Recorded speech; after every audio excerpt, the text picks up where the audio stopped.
Hi, everyone. I'm broadcasting from the Goodwin's Mills Sanctuary.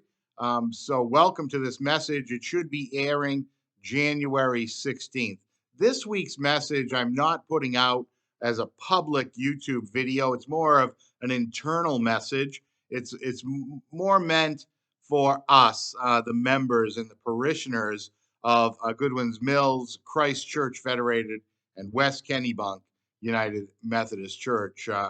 The three communities of faith that are making up this entity known as the Beacon of Hope Cooperative Parish. I brought with me a guest today from the 1700s.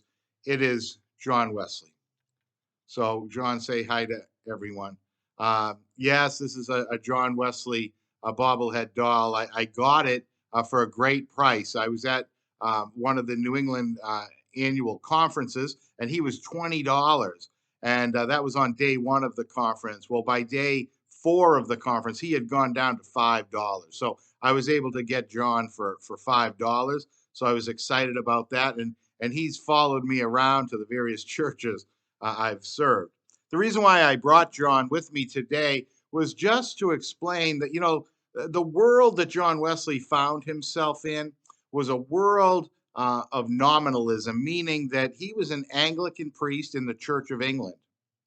John recognized that the people were coming into church not out of their desire necessarily to follow Christ or to live a personal life in Christ. People were coming because in that world, in that century, in that time, to be part of England, to be a citizen of England, you were connected to the Church of England just by citizenship. So you went and you participated in church, and it was kind of like your duty, your obligation as a citizen. And John Wesley and his brother Charles really looked at that and said, that's not what religion's about. That people should not just come because they're a citizen of the country. They should come because they are seeking to live and to walk in the Christian way, that they're seeking a relationship with God through Jesus Christ and in the power of the Holy Spirit. What did John Wesley do? Well, he started a movement. He didn't want to break from the Church of England. Reformers never do. He wanted to emphasize certain things, like personal Bible study, group Bible study, accountability. What did you do this week to better the kingdom? Did you give to charity? Did you visit someone in a nursing home, a hospital? Did you write? Did you read? Did you talk with someone about their faith? Did you witness? And he, through this reform movement, found himself further and further and further outside of the norm that people expected of church life. Even the singing, Charles Wesley wrote prolific hymns, a prolific number of hymns. And the hymns were outside of the Church of England. They were meant to be sung in the street. They were words and poems put to the music that was common at the time and melodies that were common. People would have known the melodies. So Charles Wesley might have written the words, but it's sung kind of to a rhythm that people would know. But the music itself was something of a reformation. It was different. It was not just from the Psalter. It was not just from the classic hymns. The Church of England really didn't condone people writing hymns. So this was outside of what people expected from church. Well, John Wesley comes to America, and in many ways, that mission trip, if you will, failed. He thought that the Native Americans were a blank slate spiritually. He thought they had no idea of a creator or a religious system, and he found that they actually did. And they had their own spirituality, and in many ways, he through his passion and through his zeal, he ostracized many of the colonists. and he eventually came back to England. But another man, Francis Asbury, this is a great book. It's called The American Saint, and Francis Asbury and the Methodist by John Wigger. It's a pretty substantial volume. Francis Asbury was one of the first superintendents in America, and he came as a young man to America. And Francis Asbury rode on horseback. He logged thousands and thousands of miles. And he was really the reason, in my opinion, that American Methodism took off. He was the only Methodist pastor to stay in America during the American Revolution, sometimes in hiding, sometimes in the homes of his people and parishioners that he knew. He was in hiding, but he was preaching, and he held together the communities that were the church, the Methodist community. So that's a great read if you want to read something about Methodism in America. So I bring these two individuals up because they were living in the 1700s. They were living in a certain time with certain expectations with society. They had their own prejudices.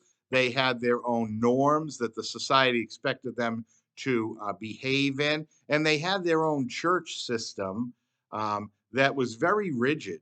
And it wasn't like most systems, was not open to change. So the Reformation comes through through John Wesley and through Francis Asbury and Thomas Coke and these early Methodists that are going to form a new reform movement within the Church of England. And eventually it becomes its own entity. In fact, the United Methodist Church has only been around since 1968, when the Methodist Episcopal and the United Brethren got together, and they formed this United Methodist Church, 1968, within my lifetime. Um, so I want you to think about what church is. If John Wesley just kept doing what everyone expected, if he just kept singing those hymns, if he just accepted that everyone in church, they're a citizen, they have to come to church, you know what, I'll just do my duties as a priest, and I'll just talk with the people, and I won't get too involved. If he had done that, if he had not pushed for the reform that he wanted to see, where would we be? We would not exist, in my opinion, in America in the Methodist church. It would have just fallen away, and so something to think about. This week, we are really thinking about how to be a remote church. I know that it was defeating to go to 100% remote. I talked with a primary care doctor this week, a friend of mine, and he was explaining. He's out in Portland, but he was explaining that the hospital is seeing a level of cases that they have not seen over the 2 years. And I know of many people, students, community members that have tested positive for COVID. So we're trying to be safe, and we're in this remote reality. Um, the idea that it's not a trend, but it's a chronic condition. It's not a trend, it's a chronic condition. We will have to learn in the church how to adapt. Yes, we have so many parishioners, but we have to adapt as to how we reach out as the church to the world in this remote setting. I want to share with you a story. Rhett and Link. Rhett and Link, they are YouTubers, and they lived in North Carolina, and they grew up in the church as boys, and they were great friends. Well, as adults, they became engineers. They worked in the engineering field. And then they started a YouTube channel called Good Mythical Morning, GMM. And they it was just the two of them in a studio. Well, eventually they moved to California, and now, I don't even know, 11, 12, 13 years later, they bought homes in California. They now have a YouTube staff. and they put out YouTube videos every day. And it's massive amount of videos, and they're silly. Sometimes one video recently was just tasting all the cakes that Hostess puts out, and they were rating them. Sometimes they just deal with what's the spiciest hot sauce. The content is silly, and it's made for a certain age group and whatever. But the reason why I bring that up is here's two grown men, highly trained as engineers, and instead of doing that work, they are YouTubers in a remote world, and they are able to provide an income for both of their families, own homes, and have paid staff. They're doing well. Now, there's another group of people. They're a bunch of they're different things. They're actors. They're voiceover actors, and they have a YouTube channel called Critical Role. Critical Role is about uh, fantasy play. It's like Dungeons and Dragons. It's creating stories and working it out. And when you watch Critical Role, there's about 6 to 8 people, and you learn about their lives, but many of them are working in the industry in voiceovers and acting and things like this. So, Critical Role, what they do is they might play an extended game, hours, like one of their YouTube videos might be 3 hours long, and they go on campaigns where they do this a creative play, and they build a world, and they go all the characters, each one plays a character. Well, Critical Role has been so successful that their fans, thousands of people, because you have to have, I don't know, 5,000 people to get monetized on YouTube. And then they have 100,000 subscribers, then a million subscribers, then 2 million subscribers, right? They have a massive amount of subscribers. I don't know the exact number. So what they did was they wanted to do their fans, right? The critters, they call them. They wanted an animated series. They said, this is so good that we want an animated series. So Critical Role put on a fundraiser. And what they were going to do is they were going to try to raise the money needed to do an animated series and put it on like Amazon Prime.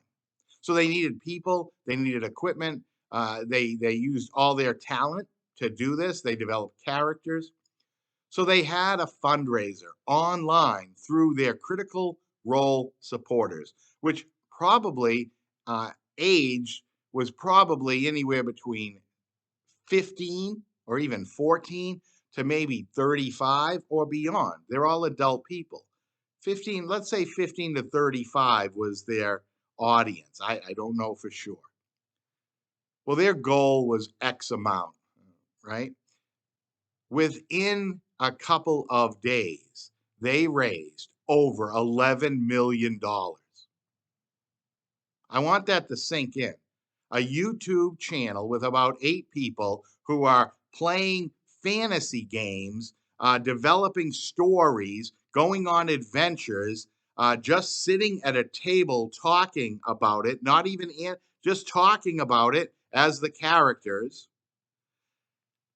Their base of supporters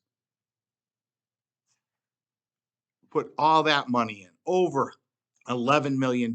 They were amazed. And that series, that animated series that's going to go on Prime, Amazon Prime, is coming out at the latter part of January, this month.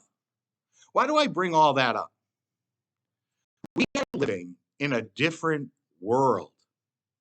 We are living not in the church of 1950, where you come in and you dress up and you put on your hat, and all the people come in from the town, and you sit and you hear a lovely choir and you play lovely music and you hear a nice sermon for 20 minutes. Then you have some tea or fried chicken or whatever you have afterwards. That is not the reality of the church now. The pandemic has caused us to be remote, have outdoor services, spread out, and do church differently. And if we don't adapt to that, we will die. We will. The young people who are finding value in things such as Good Mythical Morning and Critical Role and so many other YouTube channels, um, church doesn't make sense to them. If I said to them, come to the church, be on a committee, we're going to try to raise some money by asking the people that are in the pews for some money, and maybe we'll send out some mailings with stamps on actual envelopes. That doesn't even make sense to them because they know YouTube people that have literally a million subscribers. They could ask any day, they could ask, please send in $1 to support this YouTube channel, and they would make $1 million. I know that that sounds like fantasy, but it's a reality. So, how do we reach new people in this remote world? How do we adapt so that we are relevant, that we're speaking the language of the young person, of the person in their 20s, and the person in their 30s or 40s? How are we relating to their world when we can't meet in our churches, when our pews are empty because we're remote from home? How can we rebuild a church? Well, I think it starts with naming our values. What is important to us? Yes, the memory of what we once were in the church and what worship meant in the church. That's in all of our memories, and we hold it in our hearts. But what is our value? Is our values that we reach out to young families? Is the value that we engage in mission that goes to particular people and solves a particular problem? Is our value around education and Bible study? Do we want to focus on that? Do we want to focus on support groups? Do we want to focus on reaching out to our preschool families, right? What are our values? We believe that as Christians, we should be there for the widow. We should be there for people who are sick.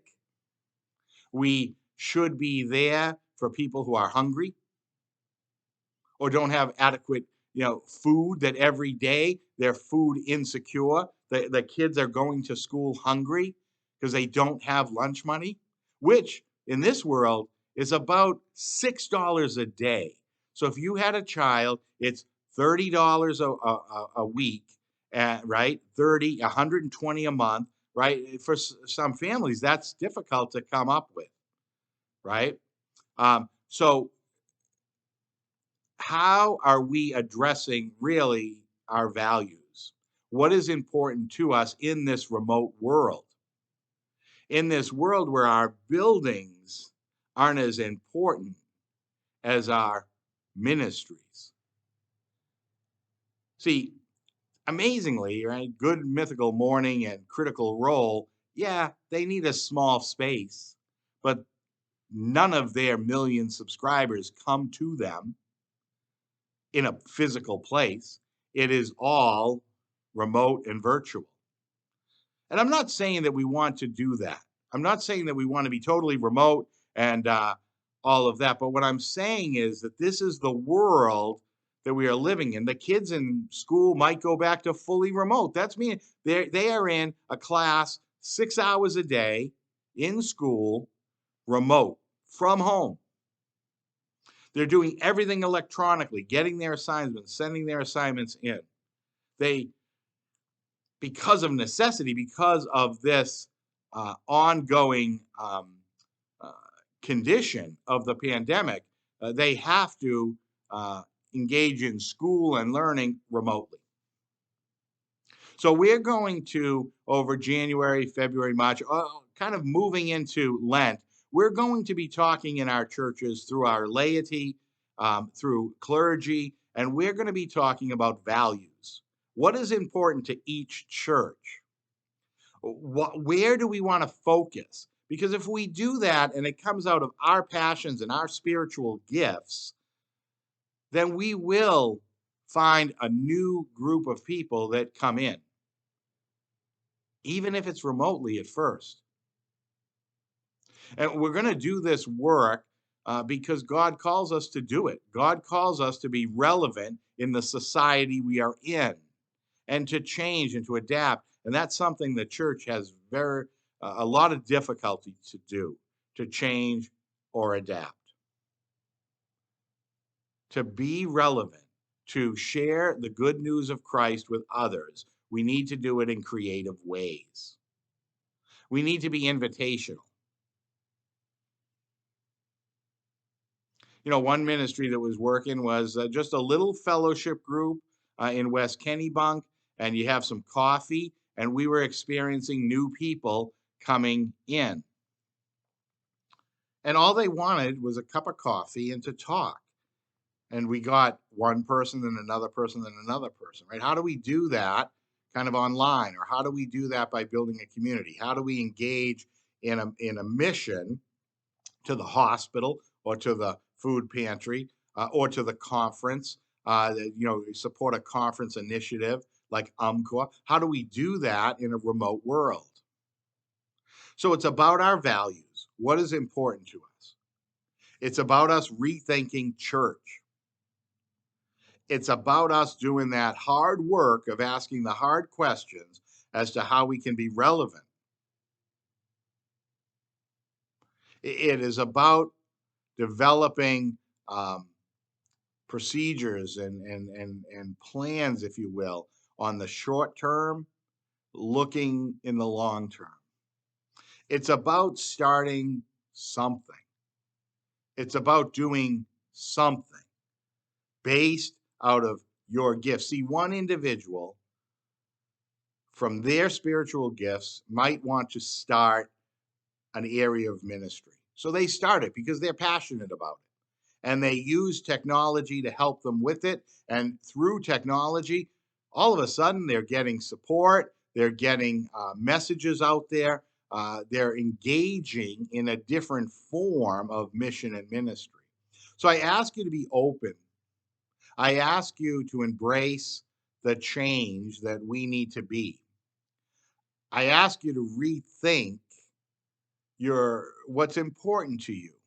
What's really important when you can't go into the pew, when you can't be with 20 people and singing without a mask? How do you do church? How do you worship? How do you praise God? How do you do it individually, isolated in your home, and collectively as a community of the diaspora? When the Israelites were in the desert, when they were separate, when they were apart from their temples, and I've talked about this, they were known as being in the diaspora, a scattered community, right? In our own homes, in a way, we are that. We are a scattered community, but we still, just like the Israelites, have unity of purpose. We are still a people under Christ. We're learning that we do love the building. I love being in the churches. I'm so blessed to be able to travel to 3 churches and spend time in them and spend time in prayer alone or with other people in the pews. I love that. But how do we do church in a relative new way that means something to people, that will be attractive to people? How are we invitational? Have you sent a link to someone you know in your family and say, join us on this remote worship on this Zoom? I know it doesn't have the same feel as when we're physically together. I yearn for that circle of people where you're just looking at each other. You could hold each other's hands. You could speak without a mask, and you could just you could hug each other, right? You could be there you could hold each other's hand. I yearn for those days, and hopefully they will come. It's not a trend. It's a long-term condition, right? This pandemic. But how are you invitational? So I ask you that. Have you sent out a link to a family member or to a friend and said, join us on a Sunday morning? All you need to do is click on this link and you can be in your living room or kitchen. You don't even have to come out to a church. If it's 7 degrees out, you can be in church with us. And in this remote setting, we have been hearing many different voices. Folks like Susan sharing her music, and Jim is reading, and Greg's reading, and Dave is leading us in the Lord's Prayer. We are still a community. So I thank you for listening to this message today. I think if John Wesley was here, he'd be finding new ways to adapt. See, he agrees to, right? John Wesley would find ways to adapt to his surroundings, to his setting. That was the gift of Francis Asbury. He knew how to adapt. He knew how to talk with people and organize. He got on his horse and he would ride for hundreds of miles just to be part of a community and bring them together. These were men that knew how to adapt and how to change and how to move with new vision. So let's be grounded in the roots of our Methodist movement and in the movement of so many pastors in the United Church of Christ, in these reform movements that change the world and change the religious landscape um, for our world. Let's be creative. Let's lean on each other. Let's think about the spiritual gifts that we have as individuals. And have you ever thought, what is the spiritual gift of a particular church, of a location? What does Goodwin's Mills have? What in our life can we share with Christ Church? And what does Christ Church have that they need to share with us? And what does West Kennebunk have? How do we help each other live our best lives? I'm going to say that again. How do we, as a cooperative parish and as individual churches, 3 churches operating under an umbrella, if you will, right? Together, working together. How do we help each other live our best lives? If we can learn to do that effectively with love, with prayer, with discernment, then we can move forward. We can be relevant in 2022 and beyond. It's a new world. It's a new world. I thank you for listening to my message. I pray every day that people in our churches and people in the community stay safe and healthy. Please feel free to reach out to me with your vision of ideas, your vision of how to relate to people online in a better way. Let's discern together. The Christian walk, the Christian life is meant to be in dialogue, not judgmental, just in dialogue and talking and creating together. So I thank you for listening to this message. I bid you peace, and we will talk soon. Have a wonderful day.